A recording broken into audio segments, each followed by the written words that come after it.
सिद्धेभ्यः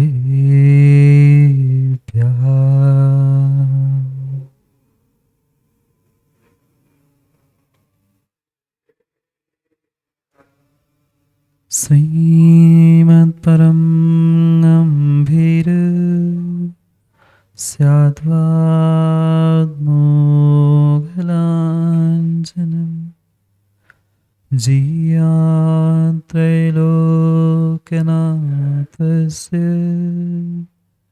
शासनं जिनशासनम्।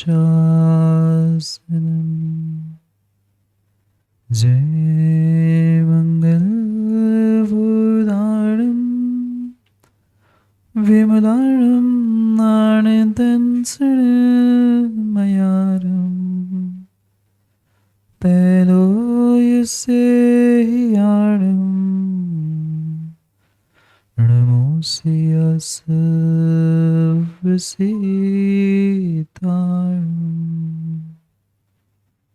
नमो हरिहन्ताणं नमो सिद्धाणं नमो आयर्याणं नमो वत्सायाणं नमो लोई सर्वसाहुरम्। अनंत अनंत परम सिद्ध भगवान की 1008वीं आदिनाथ भगवान की परम पूज्य आचार्य भगवान कुंद कुंद स्वामी की परम पूज्य आचार्य भगवान गुरुवर विशुद्ध सागर जी महाराज की सनातन जैन धर्म की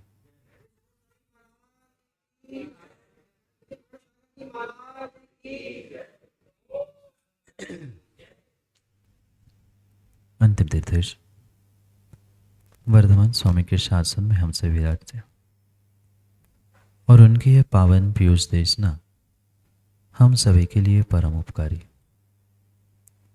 अनादिकाल से हमारी इस आत्मा में जो जन्म जरा और मृत्यु रूपी रोग लगे, उन रोगों का उपशमन करने वाली कोई परम औषधि है तो वह एकमात्र यह जनवाणी। भव्यात्मा, इस जीव ने अनादि से अनंत दुख भोगे, कभी निगोद पर्याय में, कभी तिर्यंच गति में, कभी नरकों में, तो कभी मनुष्य और देव बनकर भी अनंत अनंत दुखों को भोगा। जीव इस बात को, इस रहस्य को जानते हुए भी कुछ कारणों से अपने भीतर उस सत्यता को स्वीकार नहीं कर पाता कि कहीं ना कहीं मेरी गलती से ही मुझे अनंत दुख मिला। ये परम सत्य शायद हर व्यक्ति जानता है कि मुझे दुख मिला और वह देने वाला भी दूसरा कोई नहीं था, मैं स्वयं था। पर जो वह जानता है, उस जानते जानते तो बहुत बहुत समय बीत गया, पर जो वह जानता है उसे शायद आज तक मान नहीं पाया। और जब तक सत्य को जानने के साथ जीव मानेगा नहीं, तब तक किसी भी प्रकार से दुखों से छुटकारा होना संभव नहीं। कितनी बार जीवन में हमें सच्चे देवशास्त्र गुरु का सानिध्य मिला, मात्र इस पर्याय में नहीं, अपितु पिछली कई पर्यायों में भी हमें सच्चे देवशास्त्र गुरु का सानिध्य मिला होगा। पर मात्र सानिध्य मिलने से काम नहीं होता। उस सानिध्य मिलने के साथ साथ हमने उस सानिध्य से व्यक्तिगत रूप से क्या प्राप्त किया और क्या प्राप्त नहीं किया, ये हमारे लिए जीवन में मायने रखता। क्योंकि धर्म का पुरुषार्थ, सच्चे देवशास्त्र गुरु की आराधना आदि तो संसार के बहुत सारे जीव करते हैं, पर हर किसी का पुरुषार्थ फलीभूत नहीं होता। क्या कारण है पुरुषार्थ करने के बाद भी हम सबका पुरुषार्थ फलीभूत क्यों नहीं हुआ? जबकि हमारे आचार्यों ने, हमारे भगवंतों ने कहा है कि धर्म करने वाले के जीवन में कभी दुख आता ही नहीं। सुख का साधन धर्म मात्र है, पर हमने तो बिल्कुल विपरीत देखा, नहीं देखा? कई बार तेज भाई यही हमने देखा कि हम जितना धर्म करते हैं उतने संकट अधिक आए। और ऐसा भी देखने में आता है कि जो धर्म का गणित ही नहीं जानता, एबीसीडी भी नहीं जानता, ध का ध पढ़ना नहीं जानता, वो तो खुशी में है, वो आनंद में है, दिन दुगनी और रात चौगनी उन्नति कर रहा है। ये कैसी विसंगति? क्या आचार्यों ने और हमारे भगवंतों ने गलत लिखा? नहीं लिखा।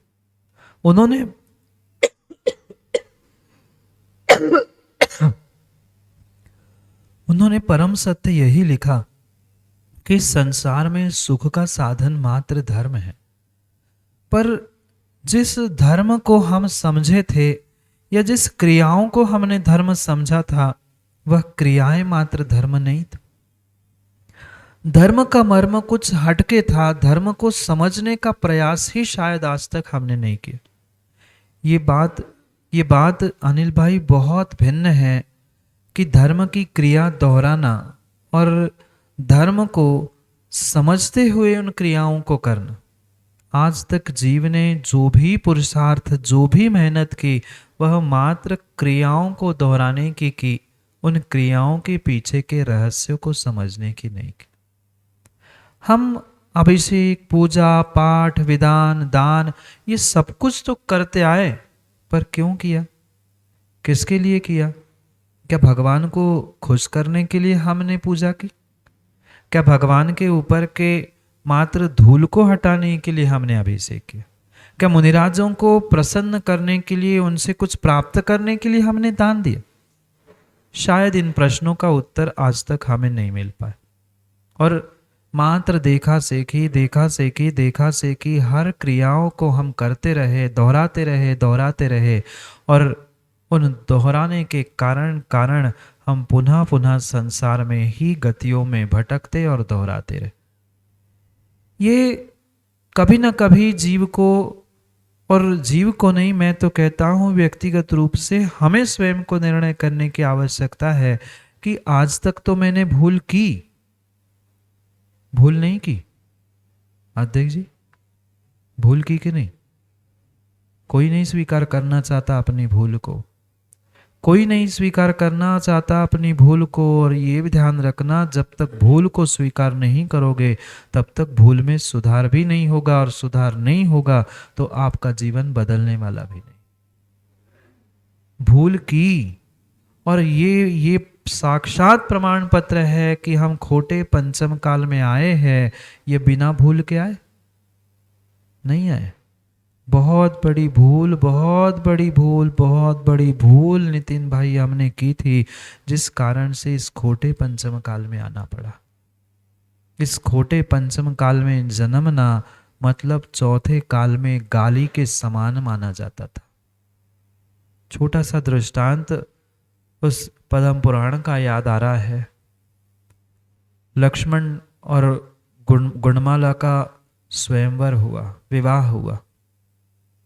समय राम जी के साथ लक्ष्मण को वनवास की ओर जाना था, भटकने के लिए। और कहाँ वनवास में उस गुणमाला को साथ में रखते लक्ष्मण ने कहा कि तुम अभी अपने पिता के घर में रहना, जैसे ही वनवास पूरा हो जाएगा हम अपने महल की ओर, राज की ओर जाने लग जाएंगे, तुम्हें पुनः लेके चलेंगे।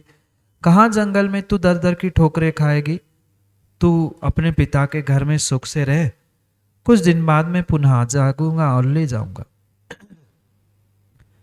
गुणमाला कहती मैं कैसे विश्वास करूं तू वापस आएगा? तुम जहां जाओगे, तुम महापुरुष हो, तुम जहां जाओगे तुम्हें वहां की कन्याएं मिलती रहेगी, एक से बढ़कर एक सुंदर तुम्हें कन्याएं वरने के लिए तैयार है, और तू मुझे लेने के लिए वापस क्यों आएगा? नहीं, मैं तो साथ चलूंगी। खूब समझाने का प्रयास किया लक्ष्मण ने कि नहीं, कहाँ जंगल में अकेली, वैसे ही सीता परेशान है, सीता देवी भाभी के साथ तू कहाँ अकेली परेशान और हो गई, तू घर में रहे। वो कहती नहीं, मैं तो साथ चलूंगी। जैसे तैसे लक्ष्मण ने कहा, मैं नियम लेता हूं, मैं कसम तुम्हारी खाता हूं कि मैं वापिस जरूर आऊंगा। गुणमाला बोल पड़ती है कि अगर वापिस नहीं आए तो, अगर तुम वापिस नहीं आए मुझे लेने के लिए तो क्या होगा? लक्ष्मण सहजता में बोल पड़ते हैं कि अगर मैं तुम्हें लेने नहीं आऊं तो मैं पंचम काल का मनुष्य बन जाऊं। क्या बोला? अगर मैं तुम्हें लेने नहीं आऊं तो मैं पंचम काल का मनुष्य बनूं। क्या बहुत अच्छी दुहाई थी? नहीं थी। आप कौन से काल के हैं? आप सभी कौन से काल के हैं? फिर सोचना, चौथे काल का मनुष्य आपको इतने सम्मान से कहता था, अगर मैं पाप करूं, अगर मैं गलती करूं, जैसे आज आप कहते हैं, आज माताएं कहती पाप करोगे तो नरक जाओगे। आज भी कहते हैं ज्यादा पाप करो छठे काल में जाना पड़ेगा। ऐसे चौथे काल में भी कहा करते थे कि अगर मैं पाप करूं, अगर मैं तुम्हारा नियम तोड़ूं, अगर तुम्हारी कसम तोड़ूं तो मैं पंचम काल का मनुष्य बनूं। कितना बड़ा पाप, कितना बड़ा पाप हम साथ लेकर चल रहे। ये हमारी गलती नहीं थी, ये हमारा अपराध नहीं था, गलती ही थी जिसका फल हम आज यहां बैठकर पंचम काल में भोग रहे हैं।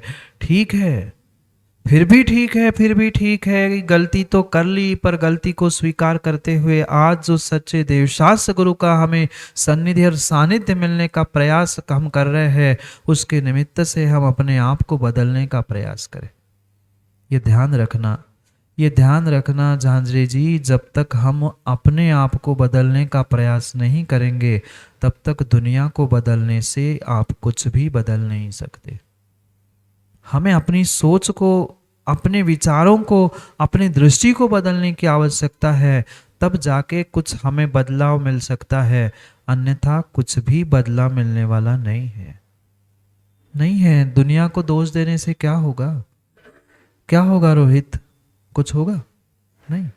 सहजता से हम कह देते इनके कारण हुआ, उनने किया, ये किया, वो किया, पर ये पक्का मान लेना, हम सहजता से दोष देकर हम अपने हाथ तो खड़े कर लेते हैं, पर पुनः गलती के बाद पुनः गलती करते हुए कर्मों का आश्रय बंद करके हम ही अपने दुख की व्यवस्था करते। कोई कोई कोई दूसरा व्यक्ति नहीं है जो मुझे दुख और सुख देने का काम करता है।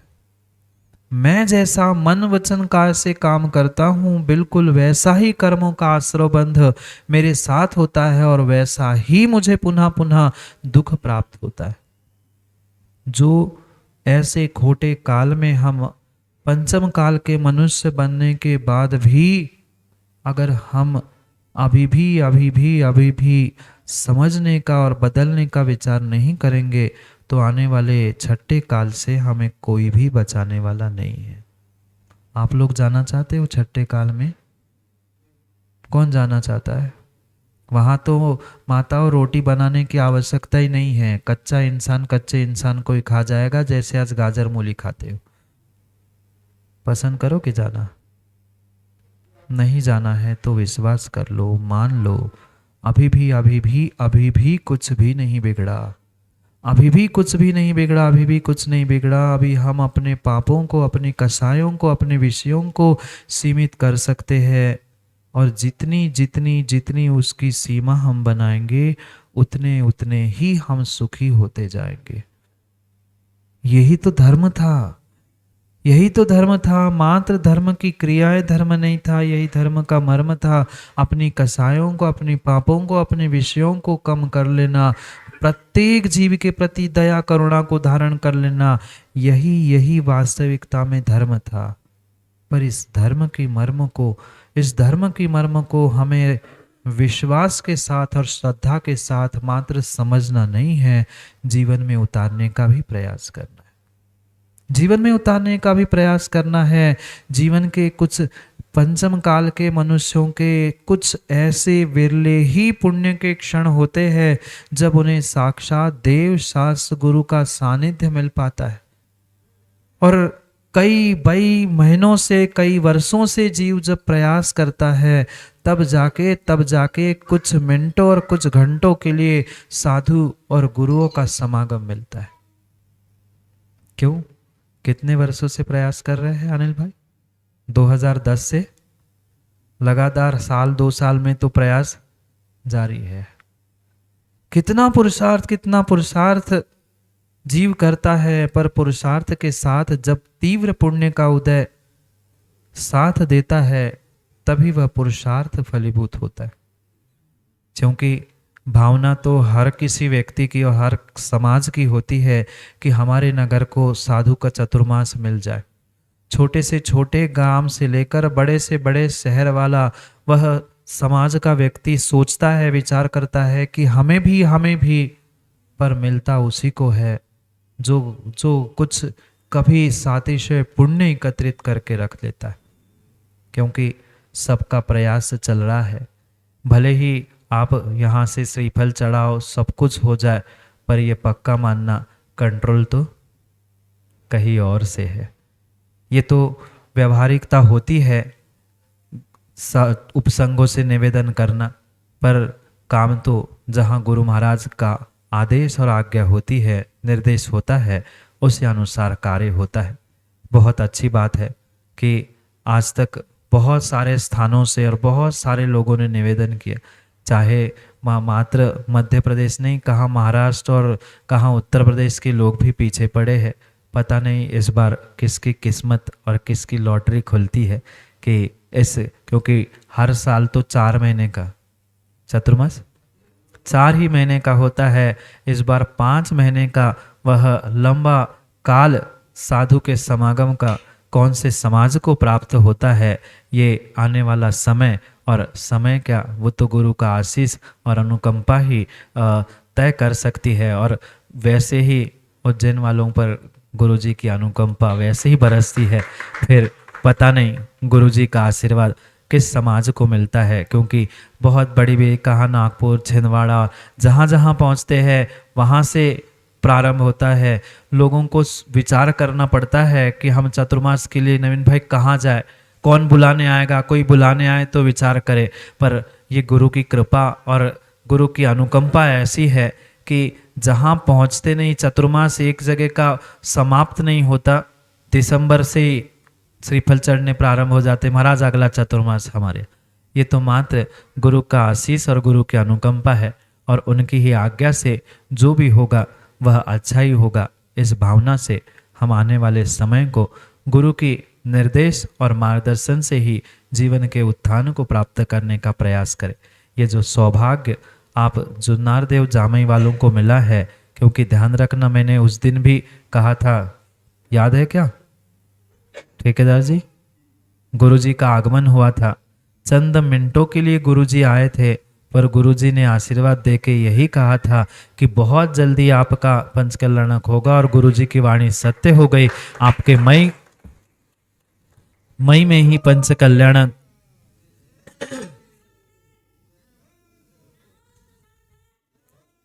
मई में ही ये पंचकल्याणक संपन्न हो रहा है। कई वर्षों से जो शायद गुरुजी के चरण पढ़ने की और दृष्टि पढ़ने की बाकी थी, इसलिए से काम रुका था, और जैसे ही गुरु के चरण पड़ गए सब काम अपने आप बन गए हैं। ऐसे ही गुरु की अनुकंपा अगर हम सभी पर बनी रहेगी तो आने वाले समय में हम नियम से अपने आत्मा का कल्याण करते हुए उस सर्वोत्कृष्ट शिखर तक पहुंचने का प्रयास कर सकते हैं। क्योंकि आज के समय की कुछ मर्यादा और समय को पुनः समझना है, इसलिए समय पर समय की बात के लिए समय पे मिलते हैं। सबके लिए आशीष आशीर्वाद है। सब अपने प्रयास में, पुरुषार्थ में ऐसे ही लगे रहे, और आने वाले समय में हम सच्चे देवशास्त्र गुरु की सन्निधि और सानिध्य से धर्म की महती प्रभावना के साथ समाज के उत्थान का भी पुरुषार्थ करते रहे।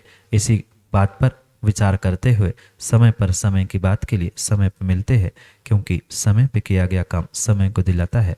बोली भगवान महावीर स्वामी की।